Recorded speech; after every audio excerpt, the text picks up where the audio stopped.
by the time the second bird hit my window, I was beginning to worry. One dead bird is random, but two is a pattern, and not a good one. My large plate glass window faced the woods and gave me a view of the birch trees I loved so much during my time in Finland. But I started to wish my window faced a different direction by the time the second bird flew into it. Coincidentally, or not if you're more conspiratorially minded, both birds were the same species, song thrushes, about the same size and shape as American robins, which are, after all, members of the thrush family. When a bird hits a window, it's an unmistakably sickening sound, one that can't mean anything good. Both times, after hearing it, I went out to survey the damage, expecting and finding the worst. The thrush's fragile, lifeless bodies lying just below the window. In each case, there was nothing to be done, but I couldn't help feeling guilty, as if it were my own fault that they were confused by the reflection in the glass. I finally got the message and taped to the window a hastily cut-out silhouette of an aluminum foil hawk, which did seem to discourage future bird deaths. The question then became what to do about the two little corpses. Well, this is where the podcast title came into being, because we decided that these feathered warriors deserved a Viking funeral. I'm Gabriel Gould, and this is Burning the Thrushes, a podcast about what we hear when we listen. Really listen.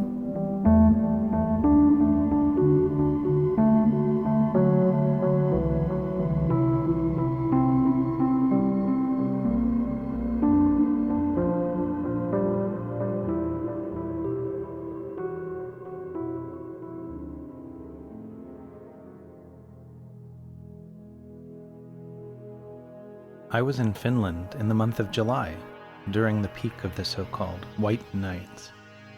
Haukijärvi, the town nearest to the Artist Center where I was staying, is in southern Finland, but it's only a few hundred miles from the Arctic Circle. For the first couple of weeks I was there, the sun never completely set. It was beyond surreal. Our poor human brains are easily confused, and mine had a hard time coping with the lack of darkness. It created a sort of giddiness, a restlessness, a desire to avoid sleep, to witness the strangeness of the moment.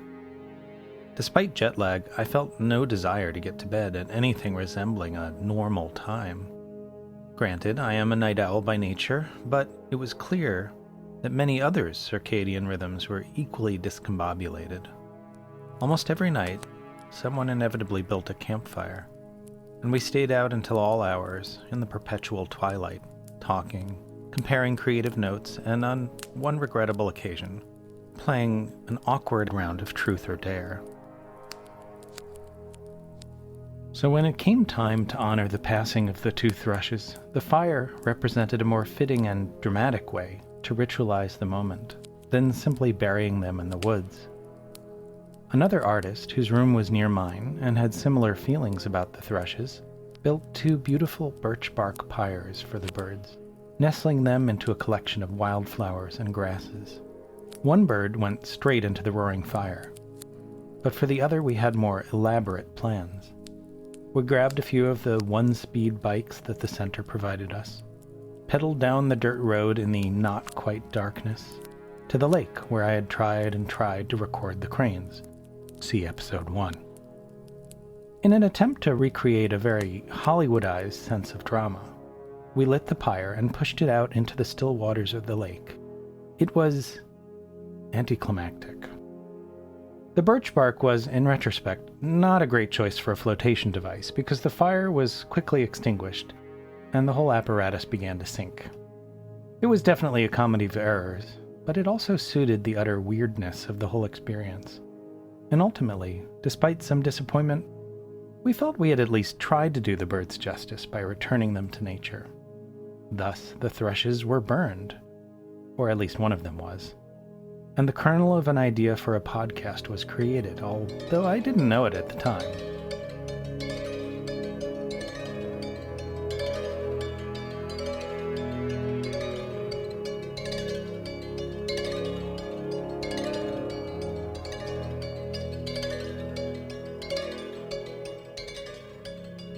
Why commemorate this story as the title of a podcast? Well, there was a lot going on for me, creatively and personally, during the time this took place. It's a powerful memory from a time of artistic transition, and it came to symbolize the passing of old ways and the possibility of a new path. Cheesy? Maybe. But sometimes things can be both cheesy and true. And I did continue to feel sad about those two birds who marked this important time in my life with their inadvertent sacrifices. It's correlation, not causation, obviously, but often things that happen together take on added significance in our mind.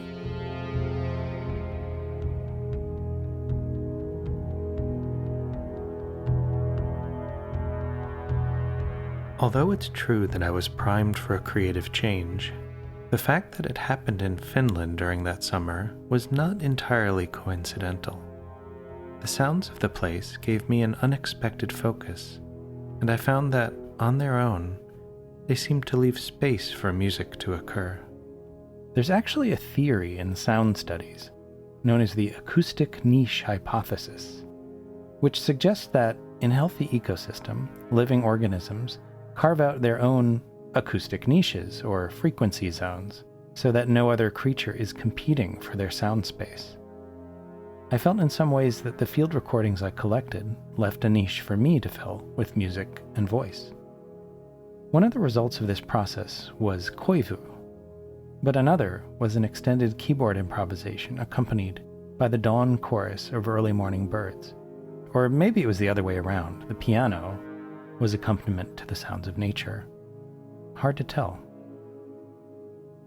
The field recording that I used was made during my extended and quite frustrating process of trying to record sandhill cranes. One morning, around 4 o'clock, sun blazing because it was Finland in July, I was awoken by the trumpeting of the cranes, and ran out the door in my pajamas to set up my recorder.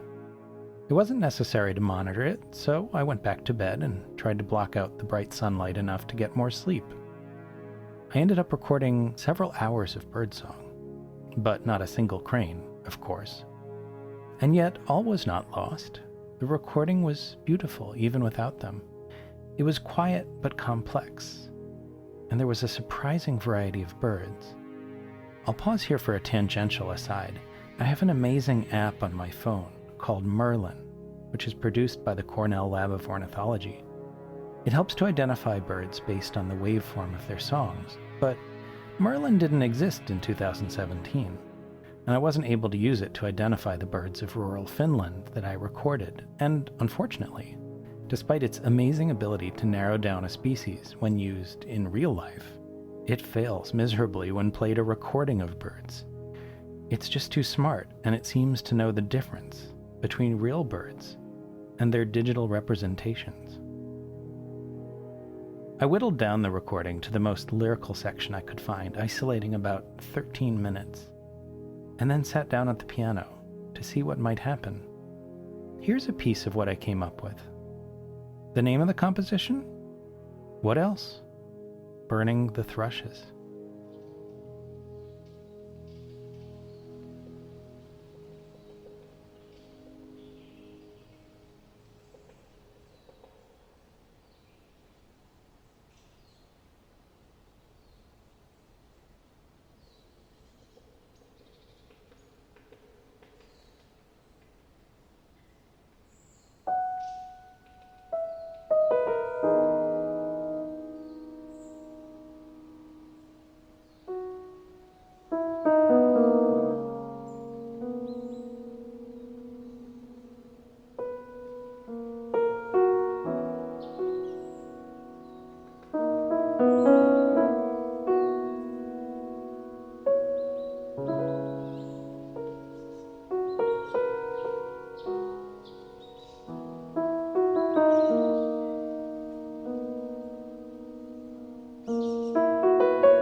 It's an odd experience listening back to an improvisation, since it's impossible to recreate the variables that were present at the time of the performance. In a way, it doesn't sound like me, but it also really sounds like me, if that makes any sense. For lack of a better word, this piano recording has a bit of a new age feel to it. And that's such a loaded genre label. Many powerful and inspiring recording artists, like Michael Hedges, have been stuck in that bin in the proverbial record store. It conjures up sweeping synthesizer reveries, easy listening piano, and a general sense of not challenging the listener. And that is very much the problem with genre labels like New Age or world music.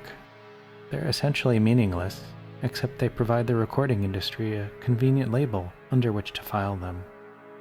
So this piano improvisation of mine is what it is, or was, a frozen moment in time that can never really be recreated, like Keith Jarrett's legendary Cologne concert, which exists in a piano transcription, but will never sound exactly the same as when he pounded it out on a frustratingly imperfect Bosendorfer Grand in 1975.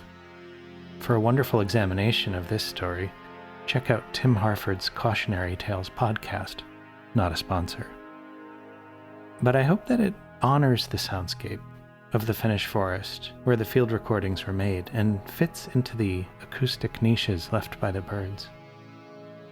I also really enjoy the fact that this recording was the equivalent of film left on the cutting room floor, and ultimately the kind of creative accident that is sometimes more memorable than the one you were actually trying to make in the first place. Burning the Thrushes is written, edited, and produced by me, Gabriel Gould. All music and recordings are my own, except for the recording of the song Thrush, which was uploaded to freesound.org by Artemis Swan. My host in Finland was the Artelace Creative Center, which provides work and living space for artists of all types for a month or more, a couple of hours north of Helsinki. Check out the good work they're doing at artelace.org, arteleS.org. For more information on the acoustic niche hypothesis, look up Bernie Krause. His book, Voices of the Wild, is a great introduction to soundscape ecology. Join me next time when I talk about my experience at a different arts residency in Iceland and the sounds that inspired and informed my work there. Kiitos kuuntelemisesta. Thanks for listening.